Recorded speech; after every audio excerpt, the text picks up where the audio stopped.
They built temples that scraped the heavens, but left behind no names. They carved miracles from stone, yet guarded their secrets more fiercely than kings guarded their crowns. Who were these men who turned cold rock into the language of God? And what hidden knowledge did they carry, from temple to cathedral, from mystery to monument? Welcome to Hidden in History, where shadows still speak. I'm your guide through the forgotten corridors of time. Tonight, we follow the trail of a brotherhood that shaped the medieval world. A secret order of builders whose craft and symbols would echo across the centuries. This is the secret brotherhood of the builders, the medieval Freemasons. If stories of lost knowledge, secret societies, and the hidden heart of history fascinate you, make sure to subscribe and ring that bell, because what you're about to hear may change the way you see the world around you. Our journey begins in the 12th century, an age of faith, fear, and ambition. Europe was emerging from centuries of darkness. Cities were growing, kings were rising, and all across the continent, a new vision took form. Vast cathedrals of light and stone, their towers reaching skyward like prayers frozen in air. But these wonders did not rise by miracle. They were built by the hands of men. Men who knew geometry as a sacred art, who saw mathematics not as numbers, but as the divine order of the universe. They were the stonemasons, and they were unlike any other craftsmen of their time. Each mason possessed secrets of proportion, weight, and alignment, known only to those within the brotherhood. Their knowledge could turn chaos into harmony, earth into eternity. It was said they could read the stones like scripture, and that their measurements followed the same patterns found in nature itself. The spiral of a shell, the symmetry of a leaf, the orbit of the stars. Because to them, building was a form of worship. Every arch, every spire, every rose window was a coded message. Geometry as prayer, stone as testament. They believed that through perfect proportion, they could mirror heaven on earth. To protect their art and their lives, the Masons formed guilds, closed brotherhoods bound by oath, symbol, and ritual.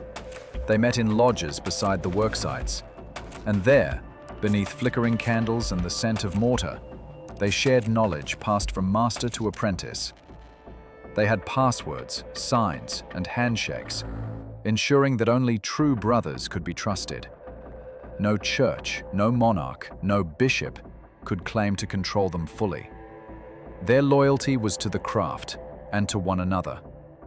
They were free men, Freemasons. In a time when most peasants could not leave their village without permission, the Masons traveled where their skills were needed. They moved from cathedral to cathedral, crossing borders and languages with secret symbols that marked them as members of the same hidden fraternity. A carved square on a cornerstone, a compass etched into scaffolding. Signs only a fellow Mason could read. And so, a network spread quietly across Europe. At its center stood not kings or clergy, but builders, bound by a shared code that blended faith, science, and secrecy. But their power drew attention. Some whispered that the Masons guarded ancient pagan wisdom, inherited from the builders of Solomon's temple, or even from Egypt itself. Others accused them of sorcery. How else could mere men raise towers that kissed the sky? The truth, perhaps, was simpler and more dangerous. Knowledge itself was power. And in an age ruled by superstition, a man who could measure the world was a man to be feared. As centuries passed, cathedrals rose and kingdoms fell. The Gothic age gave way to the Renaissance, and stone gave way to science. But the lodges endured. Freemasonry evolved, no longer only for builders, but for thinkers, philosophers, and statesmen. The geometry of cathedrals became the geometry of ideas. Within candlelit chambers, men debated the nature of liberty, equality, and truth, principles that would later ignite revolutions. Some of history's greatest minds, Newton, Mozart, Franklin, would claim kinship with this lineage of builders. Yet their symbols remained the same: the square, the compass, the all-seeing eye. Relics of a time when geometry was sacred and the universe was a grand design. As centuries passed, the Freemasons' story turned into legend. They were no longer just builders, but thinkers, inventors, visionaries. In a world where knowledge was rare, they became symbols of hidden power. They could read, calculate, and imagine what kings could not. And that made people fear them. Whispers spread that the Freemasons controlled nations, started revolutions, and guided wars. That they ruled not with armies, but with knowledge. Their secrecy only fueled the fire.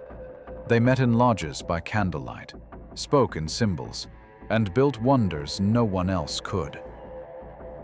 By the late Middle Ages, their influence reached beyond stone, into philosophy, science, even politics. Admiration turned to suspicion. The more people tried to explain them, the more mysterious they became.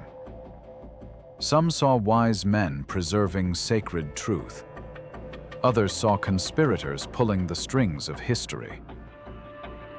And perhaps both were right, because in an age of ignorance, wisdom always looks like magic. Time changed everything. Printing presses spread knowledge, universities opened, secrets became books. The light once held by a few became the right of all. And so, the Freemasons' mystery faded. Their lodges weakened, their power dissolved quietly into history. Yet their name survived, and with it, the legend. Even today, societies call themselves Freemasons, some open, some secret.